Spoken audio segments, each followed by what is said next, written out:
Welcome back to the show, everybody. We got some straight fire lined up for you today. We got that Gary Gensler and Fox News interview and some very, very important moments inside of it. We also have Charles Gasparino calling out Gary Gensler, too. Things are heating up. They're getting bigger, even though they're not getting better for the SEC. Largest bank joins the Metaverse, and we also have Danelle Dixon. Warren Davidson introduces a new bill that may save us all from tyranny. Yeah, don't believe it. It's still true. Somebody wrote a beautiful intro.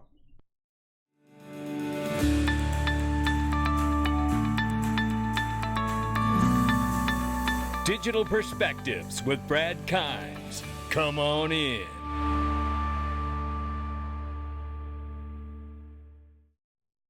Welcome back to the show, everybody. You can follow me on Twitter at BackupBradleyAbove, and everything that we're talking about here today. $1.986 trillion market cap for crypto this morning. We're up 0.21%. 44,000 plus for Bitcoin, 3,100 plus for Ethereum. XRP coming in at 82 cents this morning.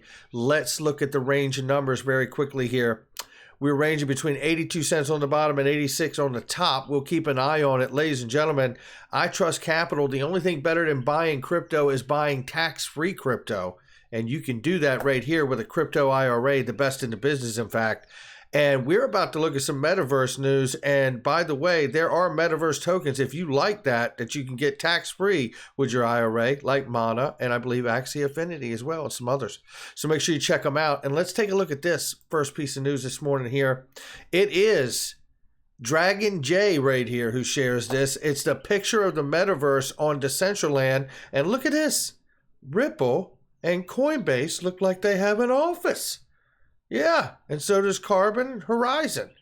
Pretty interesting stuff here going on. Now, I don't know what it all really means, but, again, I don't want to play in the Metaverse. I'm 50 years old. I don't play games. My game is a game called life and how wealthy I can make my family. That's the game I'm playing, right? And I don't apologize for that game. That's the game I'm playing. And the game I'm playing is I like this high-risk crypto space. And you know what? I'll be investing in the Metaverse. I already invest in Decentraland, and guess who else does? It's JP Morgan, the largest bank in the U.S., has become the first bank ever to enter the Metaverse. The bank has purchased a lounge in Decentraland. Yeah, that makes me happy. Yeah, this doesn't, though. Yeah, this is Elizabeth Warren tells Gary Gensler that she will do everything in her power to help her buddy Gary Gensler when he asks Congress for help about crypto. But scolds FSOC, Nellie Liang, weeks later, how dare you ask the Congress for help? Do your job when they seek the same guidance for crypto. That's exactly what's going on here, Crypto Dash. You know what's going on. I just want to give you, and I played these clips and shared these clips in my video yesterday, but I want to give you the one that really sums it up here. Because this is exactly what Elizabeth Warren is doing. She was asked for help from Gary Gensler, and now she's demanding that FSOC, which does have the ability to deem things systemically important because of financial risk to the system before the moment takes place, which is true, but as a politician, Elizabeth Warren also understands that if an appointee in an agency takes control and does the things we want them to do and it doesn't go well, we can continue to point the finger because Elizabeth Warren, that's her greatest skill, is to play gotcha and point fingers while she flies on private jets and things of that nature, right? And then claims she's so all of this and all of that, right? Which I love flying private. I wouldn't apologize for that either. But nevertheless, the point is that Elizabeth Warren knows that she is an elected official and she wants to push to make sure that somebody like Nellie Liang and everybody at FSOC are the ones in charge of getting this done so they can sit back in their ivory tower and hopefully not lose an election by what does get done. And I'm also sure that they've submitted what they want done and they want FSOC to do the bidding for it. Take a listen here. I'm asking about FSOC because I don't want monitoring to be a way to just avoid doing your job. Oh my goodness. I mean, it starts off with, I'm asking about FSOC because I don't want your monitoring to be a way for you to avoid doing your job. I mean, listen who's saying that. It's Congress. They always avoid doing their job. In your testimony before the House Financial Services last week, you suggested that FSOC should not and would not act ahead of Congress. That's something the crypto industry might find comforting, but it is not consistent with FSOC's mission. Did you misstate something last week? So what I intended to say, I didn't see that, is FSOC has a responsibility to look at the tools it has. Well, not just to look, but to use. They can apply. And the situation is developing very quickly. And so how different tools would apply, it's a bit difficult to prejudge how they would be used. Okay, but you are willing to use them ahead of Congress? If that is the case and it is assessed that they are a systemic risk that needs to be addressed. Well, not that they are a systemic risk. Remember what it says on the website. Remember what it says on the website. This kind of condescending approach to speaking to people. Before that risk has reached fruition. I worry that you're approaching the crypto market with blinders on. You talk a lot about the benefits of stable coins, benefits that have been promised for years and that have still not materialized. And all the while, you are not talking about the risks that are flashing bright red in our faces here. Congress needs to put guardrails around crypto, and I'm writing a bill to do just that. But there's no reason to delay. Pointing a finger at Congress does not give you or FSOC the right to ignore your current statutory responsibilities. My goodness. I mean, you talk about being browbeat here. Look, I mean, here's one thing I would say to this. It is absolutely unequivocally false what she is saying. Congress, in fact, could put out legislation that categorizes crypto like the Token Taxonomy Act. And then FSOC could then go forward understanding what would classify as a stable coin or a utility coin or a cryptocurrency. So what she is saying here is absolutely unequivocally false, because you still have the responsibility on FSOC to determine what constitutes a stable coin, because that really hasn't been legally defined either. So this is really politics at its highest order here. It really, really is. But you know what? If you're a CEO like Danelle Dixon here of the Stellar Foundation, you got to remain positive no matter what kind of stuff you're watching take place in front of you. The burst of energy in D.C. around stablecoins is encouraging, she says. From the hearing to new proposals, we are seeing bipartisan focus and willingness to engage on the opportunities stablecoins can unlock and the risk we need to consider in order to get this right. This type of activity is exactly what we want to see. People are asking the right questions, like what are the benefits that this technology brings, not just highlighting risk, and looking at how to codify the key terms so we're all operating with the same understanding. Don't get me wrong. We still have a long way to go, but I'm optimistic DC will continue to engage with industry and drive towards the clear and smart rules of the road we need for the industry to really thrive. And you know what? That is really, talk about glass half full, right? Well, here's something right here that may mean something to all of us sooner rather than later. I don't normally cover politics, but this really does come down to you being in control of your identity, you being in control of your money and your assets, and not having the government have access to them, because that's exactly the kind of thing that has happened to people in Canada. For those of you who are not aware, very quickly here, Canada has really decided to, in an emergency measure, to freeze an emergency act to freeze or suspend bank accounts without a court order or be protected from civil liability, because they're having protests up there. And I'm not going to go into that. I think everybody may be aware of that. But the reality is, it's like you're freezing citizens' money. Sorry, that don't work for me. That dog don't hunt is the way we used to say it where I came up. U.S. Congressman Warren Davidson thinks the same way, reacting to the current situation in Canada. He's recently introduced the KYC Act, playing off of the Know Your Customer Act, but it's called Keep Your Coins Act, to protect private Bitcoin and crypto usage in this country.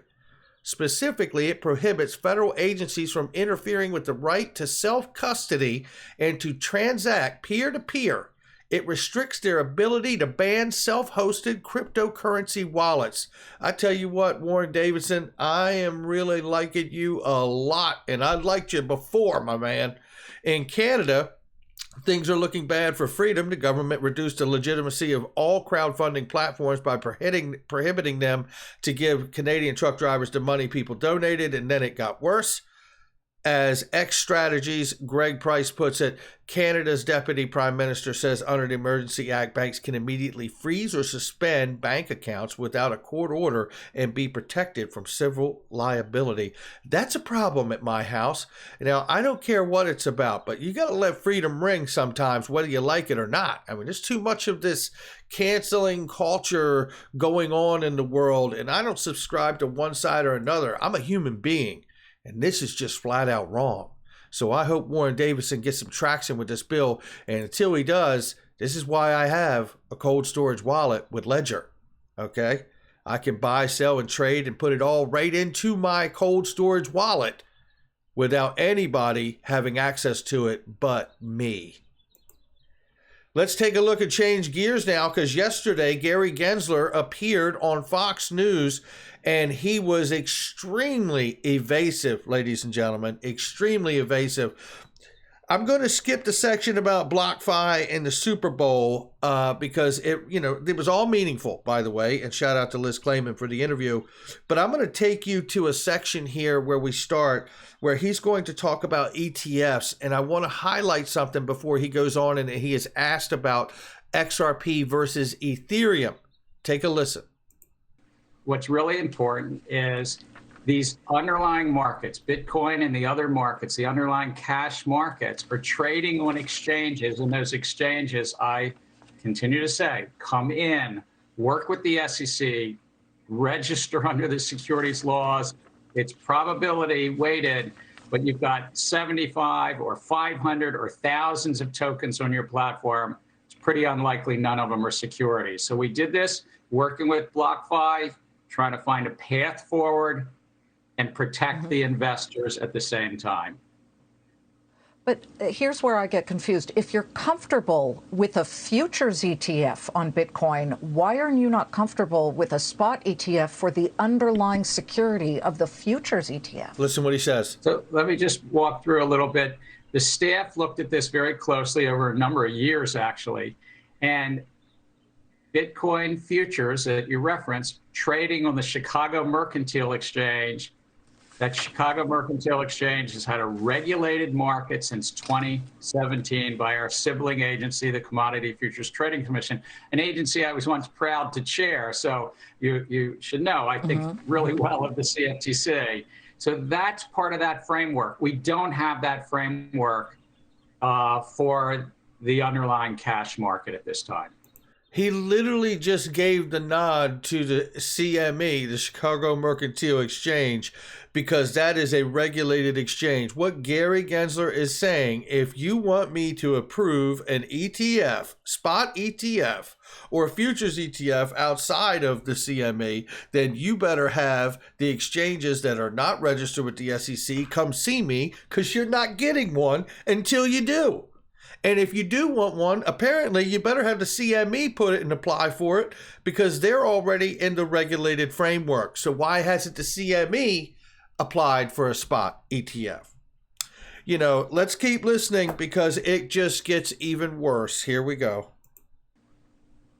Okay, I want to move on to a lawsuit that the SEC has filed with against Ripple XRP. And again, without commenting on specifics, because I know you don't, what's the SEC's theory on certain elements of the crypto world that are considered securities, which would subject them to the SEC's stricter purview, versus currencies which are not held to that kind of purview?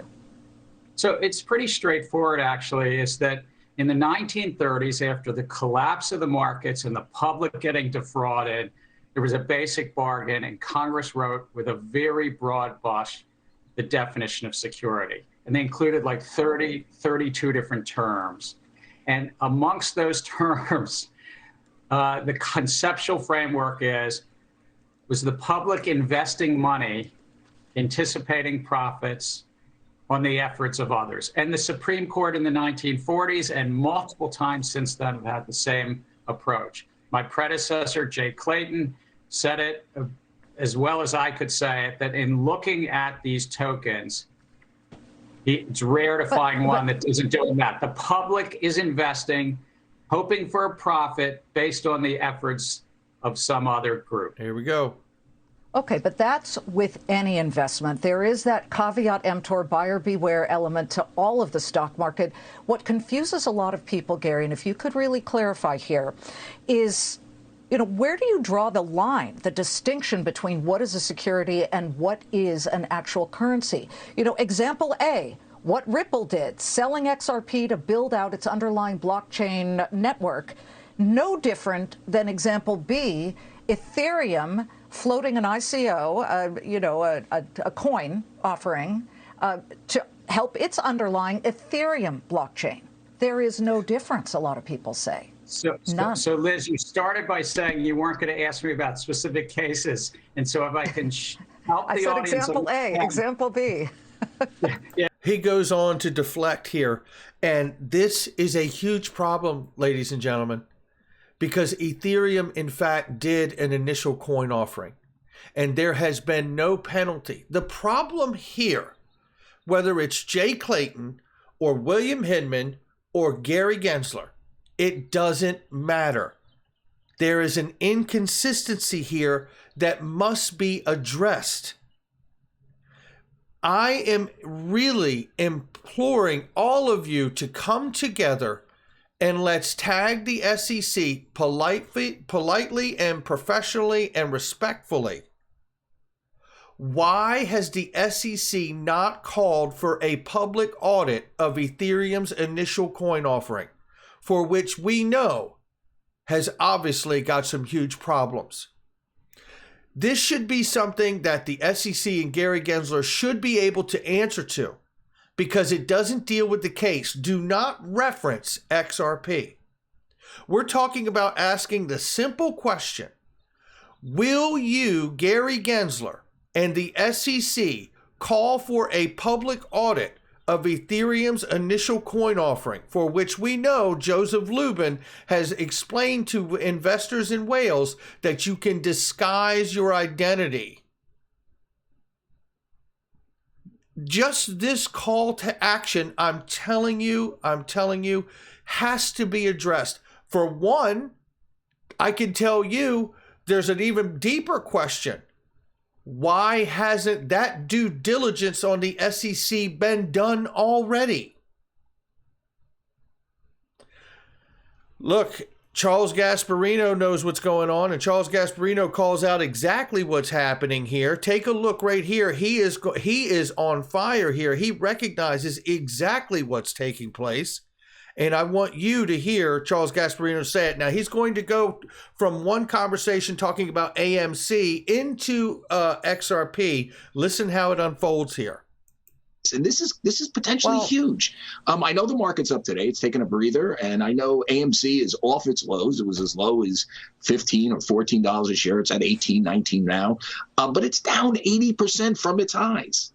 And if it goes down to $10 a share, which it really could if the Fed starts tightening, if it does 50 basis points, people are going to say, where was the investor protection? And I'll tell you, these esoteric things. I mean, did Ripple's unregistered XRP really hurt anybody? No. Well, Charlie, hold on. The one thing that I thought was really important here, number one, I did try very hard to push him on what is the difference between what Ethereum is versus Ripple XRP.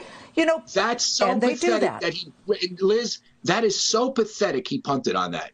He is taking a case that he was handed by Jay Clayton, the SEC chair under Trump. He's pushed it forward as aggressively or more aggressively than Jay Clayton did. Mm-hmm. It has literally what was done on Ripple is not that much contextually or materially different than what Ether did. Okay. Why is one okay and not the other? It's mind-boggling that he continues. By the way, again, he continues to sidestep that. And really let me just finish one thing. There you go. And it really is pathetic. And I tell you, there needs to be some accountability. You know, there's all of this SEC approach, Gary Gensler approach about bringing accountability to the digital asset space. How about some accountability from the SEC chairman, Gary Gensler? Answer the question. Don't talk about the case that you can't talk about. Answer the question for all of us. Why hasn't the SEC done a public audit on Ethereum's initial coin offering? And will you today call for a public audit on the initial coin offering of Ethereum? Because we absolutely know that there were people who invested that disguised their identity in order to invest. And I have a sneaky suspicion it was for the sole purpose to make Ethereum look like it was a decentralized investment, when in fact, it probably wasn't. Hit the like and subscribe, leave a comment below, and share with somebody you know. That's going to do it for me. Check out all the links in the description and comment section. I want to give a personal thank you to Eleanor Terrett, Liz Clayman, Charles Gasparino, Rosalind Layton. These are the ones who have been covering this story. These are the ones who won't let it go because they realize how very real and how very big it really is. Let's stay with it. Let's really celebrate them. Let's thank them, be grateful for what they're doing, and let's hopefully get them to pick up this torch and carry it even further down the road. I'll catch all of you on the next one.